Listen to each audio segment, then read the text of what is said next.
Did you know you can turn yourself into a business? You know, when you think of making money online, you think of SMMA, Amazon FBA, dropshipping, Instagram automation, and all of these other these business models that are just a compilation of skills stacked together with a fancy little label slapped on top of them. You know, I've said it before, but I'll say it again. SMMA isn't SMMA. It's sales, copywriting, marketing, project management, people management, with the label SMMA slapped on top to make it very attractive and accessible for a young person to get started with it. But you can turn yourself into a business. You know, you can make a business out of your skills, your expertise, your passion, your desires, what interests you. And I know you can do this because I did it myself, and I'm not just going to throw a bunch of social proof BS at you. I made this amount of money doing this, but I've been doing this online business stuff for a little while now, and I have a leg to stand on when it comes to talking about this because I didn't do drop shipping, I didn't do Amazon FBA. I took my skills, my passion, my expertise, and my uniqueness and made it into a product and sold that product. I turned myself into a business. Now, there's countless benefits of doing this that I'm not even going to go into, such as, you know, where's the saturation if you are the business? There's no one you're competing with because the business is you. There's no specific roadmap you have to follow or steps you have to take or course you have to go through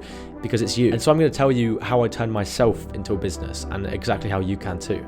And now the first step to doing this that I kind of have to think all the way back to is identifying my unfair advantage. That's where I started. Now, your unfair advantage is the thing that makes you stand out. It's the thing that makes you special, makes you unique, and it makes you just that 1% better or that fraction better than someone else. Your unfair advantage isn't that you're highly trained in a specific martial art or that you're an absolute maths genius. It's tiny, it's fractional, it's barely identifiable, but once you do identify it, you can use it and, you know, excel your own progress. Oprah Winfrey used her unfair advantage, for example, to get her to the point of where she is now, being worth billions and billions of dollars. When she was younger, her grandma would put her up on stage in church and speak in front of hundreds and hundreds of people at the age of 8, 9, 10 years old. And now at the time, I'm sure she didn't see that as an unfair advantage, but looking back at it now, she can say, I got my public speaking and my confidence skills from way back then. Your unfair advantage can be as simple as you were born in a first world country, or your dad taught you some core skills when you were younger. It could be anything. You have one regardless whether you think you have one or not. Use your experience, use your expertise, kind of dive back into your childhood a bit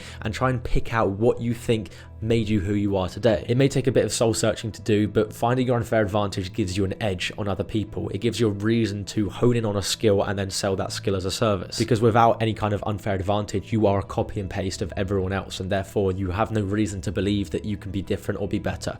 Find that unfair advantage, believe you have one, find it, and then we'll learn how to utilize it. And when I identified my unfair advantage, which was basically the fact that I got social media at a very, very young age, I started using it. I realized that my unfair advantage actually presented a skill to me. It presented the skill of understanding social media, understanding the way it works, how the algorithms work, and how it actually impacts other people, which then helped me realize that my unfair advantage was actually a skill that I had that could be sold to other people. Now, the next step of actually turning yourself into a business is trying to find that skill that solves a problem. You know, the skill that I decided on at the time was social media, and I decided to try and figure out how I could use that skill of social media to make myself money. Now, nothing happened at the start because all I had was social media, and that doesn't mean anything. And so at the age of 16, 17, I started doing what was known as skill stacking. And this is basically the process of stacking relevant skills on top of your already existing skill to make your overall skill, your overall self more valuable. For me, I had the skill of social media. I knew that people needed social media, but it was just a buzzword at this point.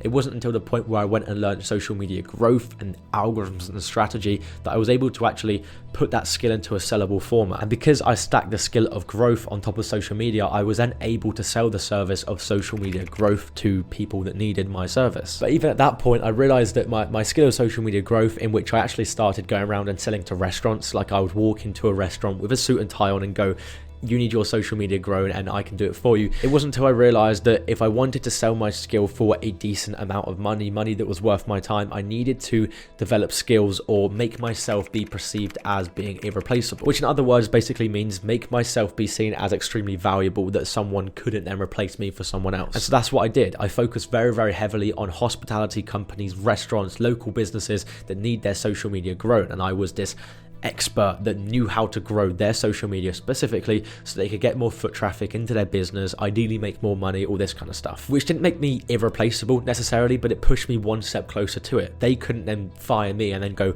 I want a social media growth expert that specializes in restaurants and this kind of stuff, which gave me that edge. It gave me that edge of being able to charge more money for my services and my skills, and then, move on to the next thing, which is actually learning how to adapt to the current market. So step one is identifying your unfair advantage. advantage, identify that advantage, and then see how you can morph it into a skill that is transferable. And once you can do that, you are now considered valuable. You have a skill that is valuable that you can transfer to someone else.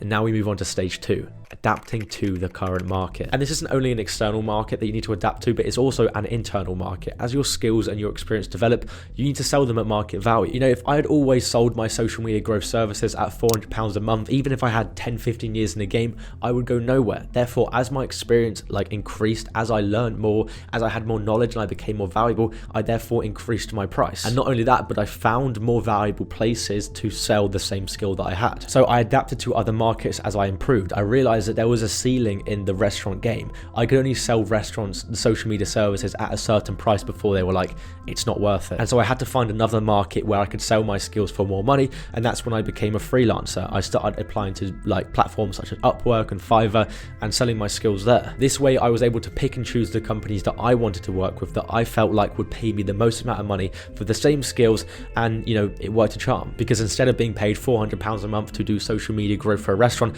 I could now quite easily be paid £1,500 a month to be doing it for a crypto startup or a tech startup or something like that, which is what inevitably ended up happening. And then I also adapted to the changes in the external market. I realized that social media growth as a whole has a ceiling to it. There's only so much value that comes with growing someone's social media. And so I had to look outwards at what was currently in demand. And at the time, influencer marketing was rapidly on the rise.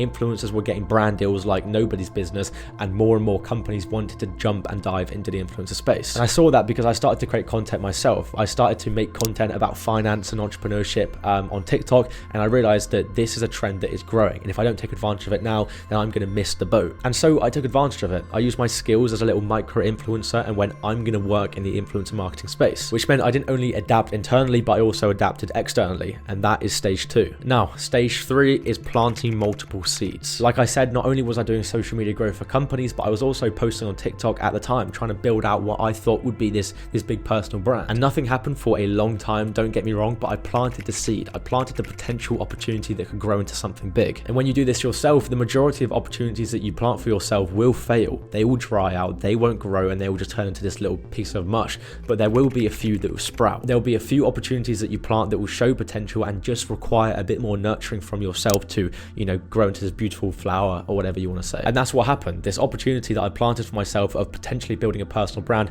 actually started coming into fruition. It actually started to show some numbers, show some impacts. I started getting brand deals, and the little seed that I planted slowly started to turn into a stem and blossom into something fantastic. And that's lesson 3. Plant multiple seeds of opportunity for yourself.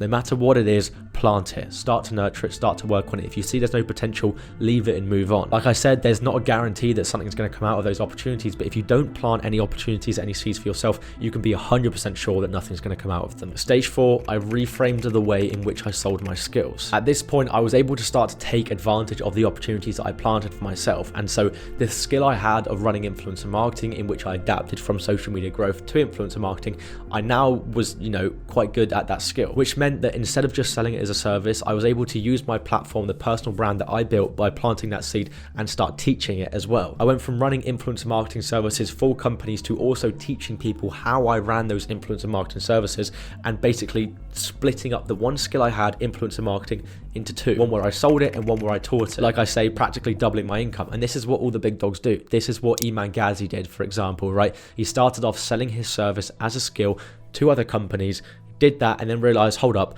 I can take the same skill I have and make more money off it, teach it multiple ways, and started teaching it as well. He then grew a course, grew an education platform, and then he ended up getting rid of the agency because the education platform became so big and so successful. But that wouldn't have happened if he didn't realize that he could sell the same skill he had in 2 different ways. And that's what I did myself. And from that, I learned that pursuing a goal, which for me was trying to make money, solving the problems I had, finding out a way to make that money, then teaching others how I solved my own problem, which was then teaching people how I did the business that I did, and then selling the solution. That is the modern day entrepreneur. All the big guys that you look up to, that is the framework that they use. They solve their own problem, trying to make money. They create a vehicle to solve that problem, and then teach other people how to use and create the same vehicle, and then sell that vehicle. Does that make sense? And that is stage 4, reframing the way in which you sell your skills to make as much money off the same thing as possible. And then stage 5, and the final stage, is creating a hub for yourself that brings you endless amount of opportunities. I ended up building my own hub, and I would highly recommend that you build yours too. My hub was basically something that was so structurally sound that I could build anything off of it. For me, I didn't realize this at the time, but the hub that I was building the whole time was my personal brand. I was building this asset that would always be there, that I could start any different avenue, any different venture off of it that ends up working a lot of the time. For example, I started my social media influencer marketing agency off my personal brand, using that as leverage. I started teaching people how to do the influencer marketing that I did, using traffic and rapport and case studies from my personal brand. I recently, not too long ago, started my own email newsletter company known as the Kaizen, which is written for you young people to help them grow their health, mindset and wallet off my personal brand. And when you look at it like that, it just basically means my structure isn't linear. Everything is connected to one big thing, which means that if one of them fails, if one opportunity, one avenue, one of my businesses fails, I still have the hub. I still have other opportunities to go off. I guess this is another way of saying to have multiple streams of income or multiple seeds that are growing into something, but it's just very, very important because the market changes quickly.